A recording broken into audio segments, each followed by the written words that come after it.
안녕하세요. 3 그리고 4주의 일진사주 명리학 제442강 시작하도록 하겠습니다. 오늘 날짜는 양력으로 2020년 1월 22일이고요. 음력으로는 2019년 12월 28일입니다. 오늘 주어지는 명식은 기해년 정축월 갑자 1이 되겠고요. 일진은 갑자가 되겠습니다. 자, 오늘 볼 명식은 갑목일간이 엄동설한인 축월에 태어난 사주 명식이 되겠습니다. 제일 먼저 사주를 볼 때는 일간이라고 하는 것과 다음으로 월령과의 상관관계를 살펴보는 것이 사주를 보는 가장 큰 핵심이 된다라고 볼 수가 있겠고요. 그래서 제일 먼저 보는 것 일간이라고 하는 것을 먼저 살펴봐야 됩니다. 자, 오늘 공부할 명식 일간은 갑목일간이라고 하는 것이고요. 갑목이라고 하는 것은 10천간 10개의 천간 중에서 가장 먼저 나오는 글자에 해당이 되고, 그 다음에 오늘 일주 자체가 갑자 일주잖아요. 그래서 갑목도 천간에서 가장 먼저 나오는 글자, 자수라고 하는 것도 지지에서 가장 먼저 나오는 글자에서 갑자가 이렇게 들어와 있죠. 그래서 대체적으로 갑자 일주들이 좀 이따 말씀드리겠지만 갑자 일주들이 대체적으로 고집도 좀 세고요, 자존심도 굉장히 강하고 보스 기질이 있는 그런 경우가 많이 있습니다. 그리고 1년을 361로 이렇게 365일이지만 대체적으로 361로 본다라고 하면 60갑자라고 하는 것이 몇 번 들어갑니까? 6번 들어간다라고 볼 수가 있겠습니다. 이건 뭐 큰 의미가 있는 것은 아니지만 그래도 그냥 기본적으로 이렇게 알아두시는 것이 뭐 나중에 이제 공부할 때도 도움이 되지 않을까. 1년에 60갑자 365일인데 361로 이제 잡고 보면 60갑자 6번 들어간다. 이런 거 그냥 기본적으로 명리학을 배웠을 때 센스적인 어떤 그냥 센스적인 지식이다 이렇게 생각하시면 될 것 같습니다. 자, 갑목이라고 하는 것은 뭐예요? 대립목에 해당이 되는 것이고요. 그 다음에 음양으로 구분할 때 양에 해당되는 나무, 그래서 양목이다라고 봅니다. 그래서 대립목이다라고 하는 건 뭐예요? 큰 숲을 이루는 나무다라고 해서 대립목이라고 하는 것이고, 산에 가게 되면은 그냥 나무만 있는 것도 아니고 화초도 있고요, 잡초도 있고 여러 가지 풀꽃 같은 경우도 많이 있습니다. 근데 그런 것만 있는 것도 아니고 또 적송이라고 해서 큰 소나무 같은 것도 있고요. 그 다음에 은행나무라든가 편백나무라든가 아니면 전나무 같은 큰 나무들도 있을 겁니다. 아까 말씀드렸던 뭐 화초라든가 잡초라든가 이런 것은 대체적으로 을목으로 이렇게 보게 되는 거고요. 을목은 내일 공부하게 됐고, 그 이후에 말했던 적송이라든가 은행나무라든가 이렇게 편백나무 같은 것, 전나무 같은 경우는 바로 이 갑목에 해당이 된다라고 볼 수가 있어요. 갑목이라고 하는 것, 여러분들 그냥 큰 나무를 생각해 보시면 위로 휘지 않고 쭉쭉쭉쭉 뻗어서 올라가는 그러한 곱고 큰 나무를 생각하시면 돼요. 그래서 갑목 일간들이 대체적으로 성향이 고든 그런 성향이고요. 좀 온정, 겉으로 봤을 때는 좀 사람이 냉정해 보이고 차가워 보일지는 모르겠지만 속 마음 자체는 굉장히 따뜻한 그러한 마음을 가지고 있습니다. 자기가 가장 높은 곳에까지 자라난다라고 하는 그런 어떤 자부심을 갖고 사는 것이 또 갑목이고요. 그렇다 보니까 자존심도 강한 것이 또 갑목이다라고 볼 수가 있어요. 반대로 내일 공부하게 될 을목이라고 하는 것은 이런 갑목하고는 달리 양유목이라고 그래요. 양유목, 잘 휘고 버드나무처럼 잘 찰랑찰랑 거리면서 휘는 나무라든가 넝쿨식물 같은 것들이 좀 뭐 박나무라든가 아니면 넝쿨 뭐 칡넝쿨이라든가 등나무 같은 것들 아니면 화초라든가 난초 같은 경우도 이런 것들이 다 을목에 해당이 되어서 갑목이라고 하는 것은 약간 좀 뻣뻣한 그러한 성향을 갖는다라고 하면 을목은 갑목에 비해서 부드럽고 유연하고 그러한 성향을 갖는 것이 또 을목입니다. 그래서 일간이라고 하는 것은 일간 자체의 어떤 특성을 가지고 있기 때문에 그 특성 자체를 잘 이해하게 되면은 그 사람의 어떤 성향이라든가 특징 같은 것들도 이해할 수 있는 것이기 때문에 반드시 일간이라고 하는 그 특징을 잘 염두에 두고 사주를 보는 것이 꼭 필요하다라고 볼 수가 있겠습니다. 자, 다음으로 갑목일간이 태어난 월령 축월이라고 하는 계절입니다. 계절. 일단 축월이라고 하는 것은 토왕절이다라고 일단 염두에 두고 가는 것이 좋겠습니다. 자, 진술 축미월이라고 하는 이런 계절이 있는데, 자, 해자월 같은 경우는 이거는 수가 왕하다라고 하는 것을 다 알 것이고요. 그 다음에 임묘월이라고 하는 것은 이거는 목이 왕하다라고 하는 걸 알 것이고, 그 다음에 사우월이라고 하는 것은 이건 화가 왕한 때에 해당이 되고, 그 다음에 신유월이라고 하는 이때는 뭐에 금이라고 하는 것이 왕합니다. 근데 토라고 하는 것은 특별하게 왕한 구간이었고요. 이 진술축미라고 하는 것은 곳곳에 이렇게 흩어져서 있다라고 이렇게 볼 수가 있어요. 그래서 진술축미월은 오행상으로는 토가 왕한 그런 토왕절이다라고 볼 수가 있는데, 토라고 하는 것은 서에서 어떻게 얘기를 하냐면 중앙에 거하면서 사후에 기생한다라고 표현해. 기생한다, 이렇게 거한다라고 하는 것은 중앙에 살면서 사우라고 하는 것은 내 귀퉁이를 말하는 거죠. 내 귀퉁이에서 기생한다. 원래 자기 자리가 아니라, 우리 영화 기생충이라고 하는 것도 있죠. 그런 영화에서 원래 자기가 있을 곳이 아니지만 거기서 더불어서 같이 산다라고 하는 것이 바로 기생한다라고 하는 거예요. 그래서 진이라고 하는 것은 임묘진의 봄에 붙어서 사는 것이고요.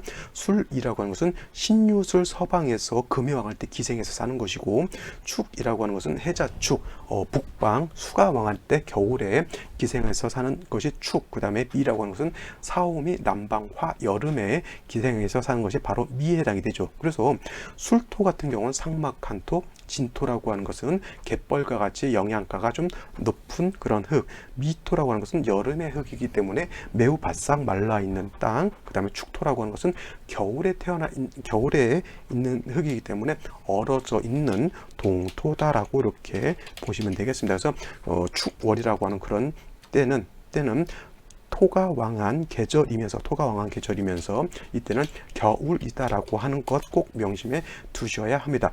해월이라든가 자월 같은 경우에는 자체가 수가 왕한 계절이기 때문에 겨울이라고 하는 것을 그냥 직감적으로 알 수 있겠지만은, 축월이라고 하는 것은 그냥 토가 왕한 계절이다라고 그냥 간과하고 그냥 겨울이라고 하는 것을 잊어버릴 수가 있어요. 그래서 축월이라고 하는 것, 토가 왕하면서 어떻게 돼요? 수도 겨울이기 때문에 엄동설한이라고 하는 것 꼭 명심해 두셔야 합니다. 단 중요한 것, 축토가 있을 때, 축월이었을 때 자수가 이렇게 붙어 있거나 내지는 또 해수가 같이 이렇게 끼어져 있다라고 하면 토왕절이다 하더라도 이거는 해자축 북방을 완전히 이루게 되죠. 그래서 이거는 해자축 방합을 이루기 때문에 토왕절이라 하더라도 이거는 수가 왕한 것으로 볼 수 있다. 이런 것은 꼭 염두에 두셔야 되고요. 또 축월이라고 하는 것은 또 금이 왕해질 수도 있어요. 유금이 있다던가 아니면 사화 같은 것이 다시 있게 되면 금이 다시 왕해지는 것으로 볼 수가 있겠고, 그 다음에 축월에 진토가 다시 있다거나 술토가 다시 이렇게 있게 되면 이거는 토가 많아진다라고 하는 것. 이렇게 되면 재다신약이 되는 거고요. 그죠? 아까 같이 그렇지 않고 이렇게 될 수가 있죠. 유금이 있는 상태에서 다시 신금 같은 것이 있게 되면 이거는 토왕절이라 하더라도 금이 많아지게 되니까 이렇게 되면 이거는 살중신경이 돼요. 살중신경. 그 다음에 그렇지 않고 여기가 자수가 다시 있거나 아니면 여기 해수가 다시 있게 되면 아까 해자축 방합을 형성한다라고 말씀을 드렸죠. 이렇게 되면은 살중신경이 아니라 이거는 모왕자쇠가 된다. 그래서 수범목부가 될 수도 있다. 목부가 될 수 있다. 나무가 물이 너무 많게 되면 나무가 물에 뜬다라고 하는 그런 개념입니다. 그래서 축월이라고 하는 것은 단순하게 토왕절로만 볼 것이 아니라 금국을 형성하는지 수국을 형성하는지 아니면 토가 많아지는지를 놓고 봐야지만 이 사주가 살중신경이 되는지 아니면 재다신약이 되는 것인지 아니면 수범목부 모왕자세가 되는지를 구분해 볼 수 있다라고 하는 겁니다. 또 축월이라고 하는 그런 계절은 겨울이기 때문에 간목이라고 하는 것이 봄, 여름 같은 때에 있는 나무는 성장하는 나무예요. 잎도 피게 되고 꽃도 피게 되고 과실도 맺게 되지만은 가을을 지나서 겨울에 태어난 간목이라고 하는 것은 해월, 자월, 축월의 간목이라고 하는 것은 성장을 하지 않죠. 겨울에 성장하는 나무는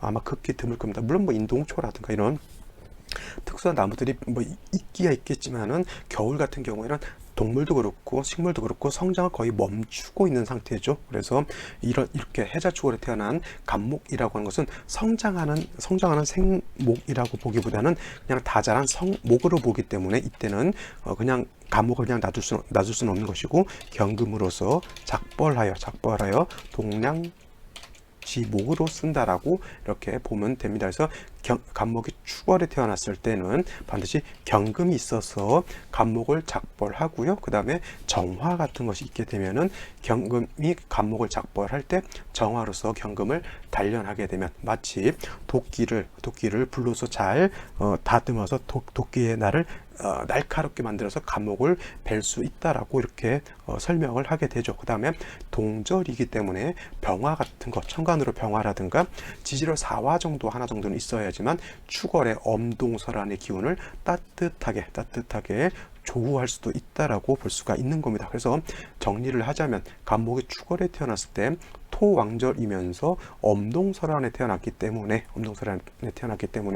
병화라고 하는 것이 있어서 따뜻하게 해주는 것은 기본적으로 필요한 것이지만 축월 겨울의 갑목이라고 하는 것은 다자란 성목으로 보기 때문에 경금으로서 작벌하고 정화로서 경금을 단련하게 되면 사주의 중화를 이룰 수 있다. 당연히 갑목이 지지로 인목이라든가 아니면 묘목이라든가 이런 데 뿌리를 두고 있으면 더 좋은 사주 국세가 될 수 있다. 이렇게 볼 수가 있는 것이죠. 여기까지 정리를 하고요. 오늘의 명식 살펴보도록 하겠습니다. 자, 오늘의 명식은 갑목일간이 축월에 태어난 사주 명식이라고 말씀을 드렸고요. 사주의 격이라고 하는 것으로 놓고 봤을 때 양목인 갑목이 음토인 축토를 받죠. 갑목 입장에서 토라고 하는 것은 뭐예요? 이거는 재성에 해당이 되는 것인데 갑목은 양목이고 축토는 음토이기 때문에 이거는 양대음 정제가 되는 것이고 격은 정제격이다라고 보시면 되겠습니다. 오늘 명식 같은 경우에는 연간에 기토가 투출되어 있는데 저 기토라고 하는 것은 축중에 있는 개수, 신금, 그 다음에 기토가 축에 있는 지장간에 해당이 되는데 본기인 기토가 연간에 투출되어 있는 것이기 때문에 이건 뭐예요?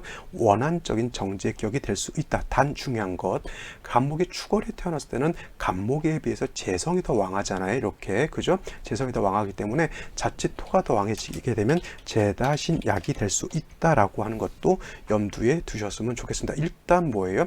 아까도 말씀드렸지만 축월의 갑목 다자란 나무이기 때문에 경금으로 작벌하고 정화, 병화로서 배합해주면 되는데 자, 일지를 보게 되면 자수라고 하는 것을 이렇게 봐서 갑자일주가 되는 것인데 축월의 토왕절인데 자수를 보게 되면 자축합토로도 볼 수 있지만 이거는 해자축이 북방에 해당이 되기 때문에 자축합 수로도 될 수도 있다라고 볼 수가 있어요. 토로도 볼 수 있고 수로도 볼 수 있다라고 보는데 연지에 해수가 있게 되면 이거는 완전한 지지로 뭐가 된 거예요? 해자축 방합을 완전하게 이루게 되면은 이거는 토왕절이라 하더라도 수가 세력이 많죠. 갑목 입장에서 수가 많아지게 되면 이거는 어머니가 너무 많고 모왕하고 일간은 약하다고 해서 모왕자 쇠라고 이렇게 표현하게 됩니다. 동절에 그것도 축월이라고 하는 축월이라고 하는 동절에 수가 많게 되면 안 그래도 엄동설안인데 한습함이 어떻게 돼요?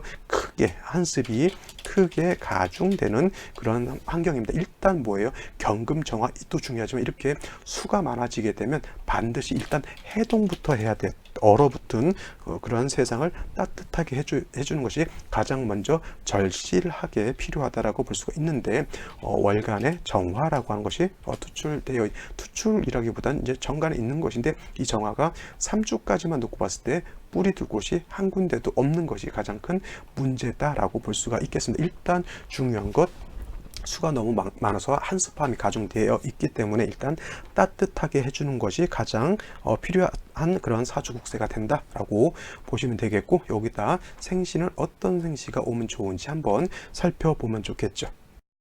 자, 생시를 보게 되면은 제일 먼저 갑자시를 보도록 하죠. 갑자시. 자, 축월의 해자축 방합을 완전히 이뤄서 수구 형성돼서 수가 많은 중에 다시 시지에서 자수를 보는 것 좋을까요? 나쁠까요? 당연히 나쁩니다. 갑목 입장에서 놓고 봤을 때 자수 정인이니까 문서 잡고 좋은 것이 아니라 수가 너무 많게 되면 특히 겨울 같은 이 축월 같은 데는 간목도 얼게 되고 모든 만물이 땡땡땡땡 얼게 되는데 거기다 대고 설상가상으로 눈보라가 치는 거하고 똑같습니다. 정화가 그나마 정화라도 좀 살아나야지만 따뜻한 온기라도 발생할 수 있겠는데 정화가 뿌리도 없고요. 간목이 있다 하더라도 이 간목이 정화를 생조해 주기가 매우 좀 난처한 그런 환경이다라고 볼 수가 있겠죠. 이렇게 되면 매우 한습하기 때문에 운은 반드시 동남 목화향으로 진행되어야 하는 그런 사주가 된다, 이렇게 보시면 되겠고, 병인시 같으면 제가 봤을 때는 그래도 좀 괜찮은, 그나마 좀 괜찮은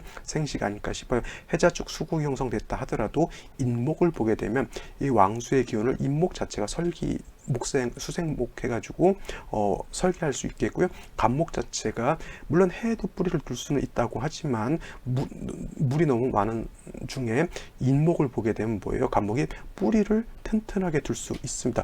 적천수의 수탕기호라고 하는 말이 있어요. 수탕기호라고 하는 건 뭐냐면 이 탕자가 질펀할 탕자, 우리 설렁탕 같은 거 할 때 아마 이 탕자를 쓰는 걸로 알고 있는데 수탕이라고 하는 것은 물이 너무 많다라고 하는 거예요.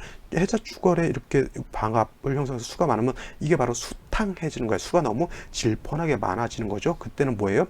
기호, 호랑이를 타라라고 해서, 이거 기자는 우리 말 타는 사람, 승마하는 사람을 기수라고 그러잖아요. 기수, 말 탈 기자인 것이고, 호자니까 뭐 범호죠. 그래서 호랑이를 타라라고 하는데, 자는 쥐에 해당이 되는 거고, 축은 소에 해당이 되고, 이 인이 호랑이에 해당이 되죠. 그래서 수탕기호라고 하는 뜻은 사주에 물이 너무 많게 되면 나무가 부목이 되기 때문에 호랑이, 즉 인을 보게 되면 간목 자체가 뿌리를 얻게 돼서 부목이 되지 않는다라고 하는 뜻으로서 수탕기호라고 이렇게 표현을 해놓은 것입니다. 아시겠죠? 그 다음에 병화가 이렇게 투출되어 있으면 이내 수는 왕수가 인목을 생하게 되고, 인목은 다시 병화를 생주해 주기 때문에 수생목, 목생화해서 조우도 어느 정도 이루어질 수 있는 그런 사주가 된다. 단 한 가지 뭐예요?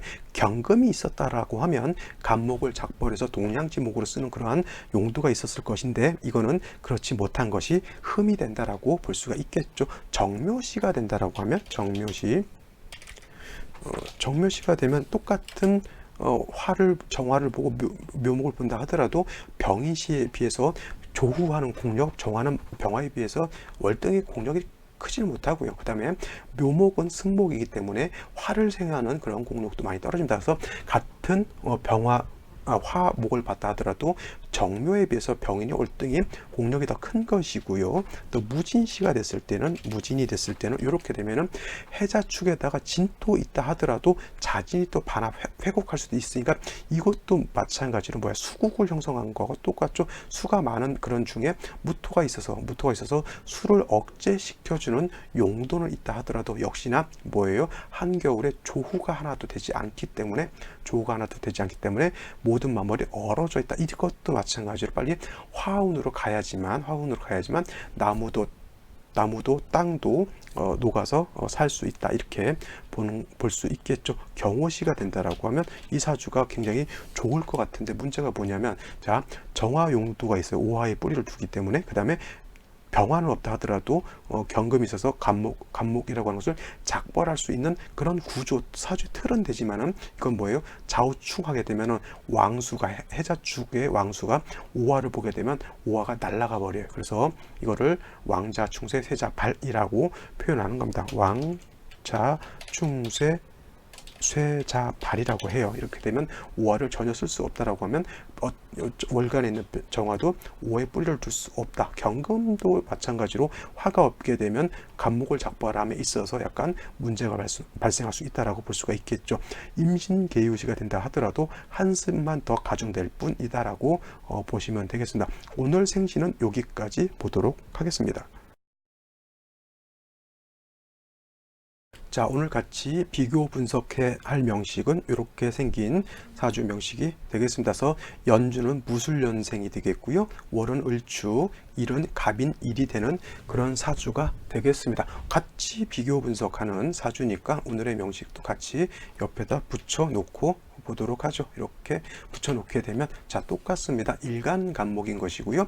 원령은 축월이 됩니다. 간목이라고 하는 것은 뭐예요? 양목이라고 했고요. 양목인 간목이라고 하는 것은 대림목이다라고 말씀을 드렸습니다. 큰 나무 그 은행나무라든가 전나무 같은 큰 나무이기 때문에 간목 같은 경우에는 용도가 뭐예요? 경금으로 작벌해서 동량지목으로 쓰는 것이 간목의 용도에 해당이 되는 것이고요. 반대로 을목이라고 하는 것은 같은 목이라 하더라도 을목은 양유목과 같다고 해서 양유목, 그래서 화초라든가 난초라든가 내지는 잡초가 될 수도 있겠고요. 들풀과 같은 그러한 것도 해당이 될 수가 있는데 을목은 간목에 비해서 부드럽고 유연하고 잘 휘는 성질이 있기 때문에 동량지목으로 쓰는 용도가 아니라 을목이라고 하는 것은 뭐예요?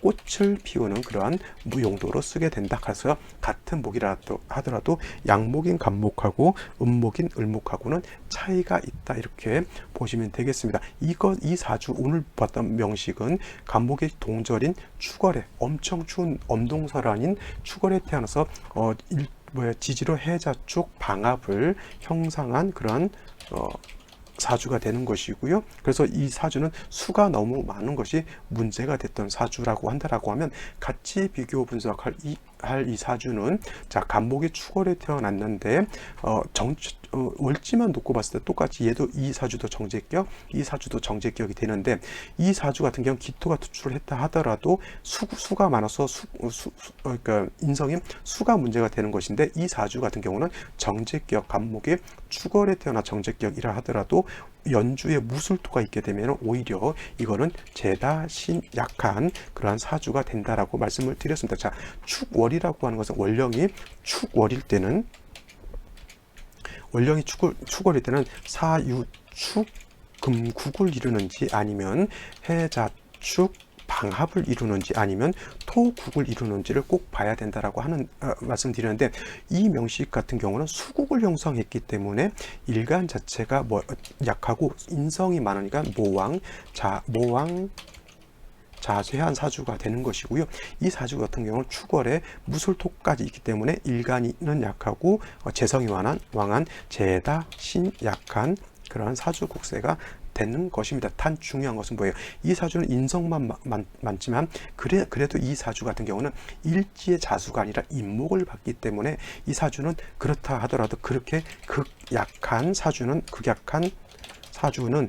아니다라고 하는 겁니다. 을목 투출되어 있는 것은 크게 도움되지 않지만 그래도 일지 자체의 인목을 뿌리를 두고 있기 때문에 그냥 제다신약이다 하더라도 근성은 있는 제다신약으로 볼 수가 있어서, 제다신약이라고 해서 다 똑같은 제다신약이 아니라 그래도 그 일간 자체가 뿌리가 어느 정도 있느냐에 따라서 제다신약도 어느 정도는 신왕, 제왕한 사주구세로도 볼 수가 있다라고 보는 겁니다. 그래서 이렇게 되어 있는 상태에서는 일간도 왕하고 재성도 어느 정도 세력이 있는데, 그렇다 하더라도 비교를 해봤을 때 목에 비해서는 토가 다 왕하기 때문에 일간도 나름 뿌리는 있다 하더라도 제다신약한 사주임에는 틀림이 없다라고 볼 수가 있어요. 그래서 이 사주 같은 경우에는 시가 이렇게 들어오면 안 되겠죠. 임신시 같은 경우 이 사주도 임신시가 썩 좋지 않다라고 말씀을 드렸는데, 이 사주가 임신시가 된다라고 하면 축월의 동절이잖아요. 동절, 제가 말씀드렸죠. 축월은 토가 왕한 계절이지만 해자축은 다 겨울에 해당이 된다, 동절에 해당이 된다. 그래서 엄동설환임을 절대 잊지 말라라고 말씀을 드렸습니다. 그래서 축월에 임수가 투출하게 되겠고, 신금까지 지지에 있으면은 축월에 수가 너무 많아지게 되면 한습함이 가중되는 거예요. 한습, 차갑고 물기가 너무 많아지게 되면은 겨울에 매우 춥게 되는데, 더 문제인 것은 이 신금하고 인목하고 충이 돼서 인신상충이 되죠.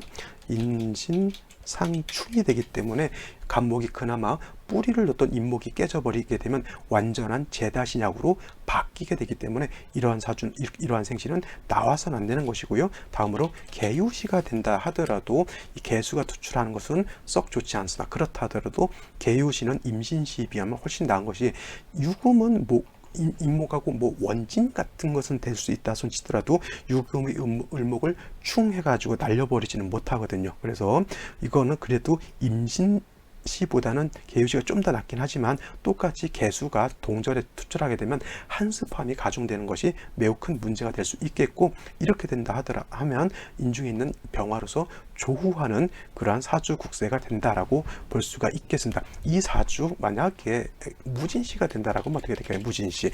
이렇게 되면은 아까 3주까지만 놓고 봤을 때도 재다 시작이었는데, 이렇게 되게 되면 무진시가 된다라고 하면 이거는 완연한 재다신약으로 사주를 굳히게 돼버리는 것이죠. 그래서 이런 경우가 가장 안 좋은 대운이 언제냐면 바로 이러한 대운이에요. 이러한 대운, 경신대운, 신유대운 이런 때가 되게 되면은 어떤 분들 뭐 간목이 정관을 봤으니까 뭐 명예를 얻고 좋은 남자를 만나고 이렇게 볼 수 있을 것이고, 또 간목이 경신금을 보게 되면 칠살 편관을 만나서 간목을 어떻게 동량지목으로서 작벌해서 쓸 수 있다 이렇게 볼 수도 있겠지만, 토가 이렇게 많은 상황에서 금을 보게 되면 이건 뭐예요? 제살태왕으로 사주국세가 바뀌어요. 제살태왕한 그런 사주국세로 바뀌게 됩니다. 특히나 경신대운 같은 경우는 더 문제가 되는 게 뭐냐면, 신금이 이 인목을 갖다가 또 충한다라고 하는 거. 인신상충, 아까 말씀드렸던 임신시가 됐을 때 인신상충 되듯이 지금 생신은 무진시라 하더라도 경신대운이 들어오게 되면 이 신금이 인목을 충하게 되면 재성이 왕한 중에 간목이 그나마 뿌리를 뒀던 인목이 칠살 관살에 의해서 내 뿌리가 날아가는 것이죠. 이런 경우 어떻게 되냐면, 남자로 인해서 유흥, 재성이라고 하는 것은 유흥오락이죠. 유흥오락으로 인해서 또 남자를 만날 수도 있겠죠. 유흥오락과 남자를 만나고 로 인해서 내가 어떻게 돼요? 치명적인 명예 손상을 얻는다거나 굉장히 관제 구설 같은 것을 당할 수도 있다라고 볼 수가 있는 겁니다. 실질적으로 이 사주가 재성이 좀 많으니까 사람이 약간 끼가 있죠. 그 끼가 있다 그러죠. 끼가. 그래서 좀 그런 끼가 있고 약간 그런 약간 뭐 욕정 같은 것이 좀 강했다라고 이렇게 말을 하고 있습니다. 그래서 이런 제가 좀 뭐랄까, 특히나 요 30대 때 40대 때 이때가 어떻게 돼요? 재성이 왕한 사주에서 관살이 많아지는 그런 때로 오게 되니까 이때 좀 많은 좀 남자친구들을 많이 만났다라고 이렇게 합니다. 그래서 결혼을 했는데도 그런 상황이 있었고요. 가끔 뭐 인터넷이라든가 실질적으로 이제 저한테 질문하는 경우가 어떤 남자가 바람을 핍니까? 내지는 어떤 여자가 바람을 핍니까? 이런 거를 물어보는 그러한 분들이 많이 있습니다. 근데 대체적으로 이렇게 재성이 왕한 사람들이, 그러니까 제다신약인 사람들이 약간 남녀 불문하고 약간 바람기가 있다라고 보여진다라고 볼 수가 있겠습니다. 근데 제다신약인 사람들이 이렇게 관살운을 만났을 때, 특히 여자 같은 경우는 관살이라고 하는 것이 남자에 해당이 되니까 더더군다나 이런 때 바람을 좀 많이 피는 그러한 현상들이 나타나는 걸로 이렇게 볼 수도 있겠습니다. 해서 이렇게 한번 비교 분석하는 것도 공부를 하는 데 있어서 도움이 될 것 같아 한번 더 봤습니다. 그래서 무진시보다는 이거는 뭐 제가 봤을 때는 뭐 을해시도 그렇고 한 병인시라든가 아니면 을해시 같은 경우도 나쁘진 않을 것 같아요. 아니면 제가 봤을 땐 가장 좋은 게 화가 좀 투출을 해서 어차피 경금으로 작벌을 하지 못할 것 같다라고 하면 병인시 같은 경우도 나쁘지 않겠고요. 그 다음에 경호시 같은 경우 어떻게 될까요? 이것도 한번 살펴보게 되냐면, 이거는 옷을 합하게 되고 경금이 있어서 간목을 이렇게 작벌하는 걸로는 볼 수가 있겠습니다만은 겨울이 토가 너무 많게 되면은 역시나 이 사주는 수가 너무 많은 것이 문제였다라고 하면 이 사주는 토가 너무 많은 것이 문제가 된다라고 하는 그러한 사주가 되겠습니다. 그래서 일단 재다 신약한 사람들은 뭘 조심해야 되냐면 남녀 불문하고 유흥오락 같은 거 굉장히 조심해야 된다, 이렇게 정리를 하고 넘어가시면 되겠습니다. 자, 오늘은 여기까지 설명을 드리고요. 내일 다시 또 찾아뵙도록 하겠습니다. 감사합니다.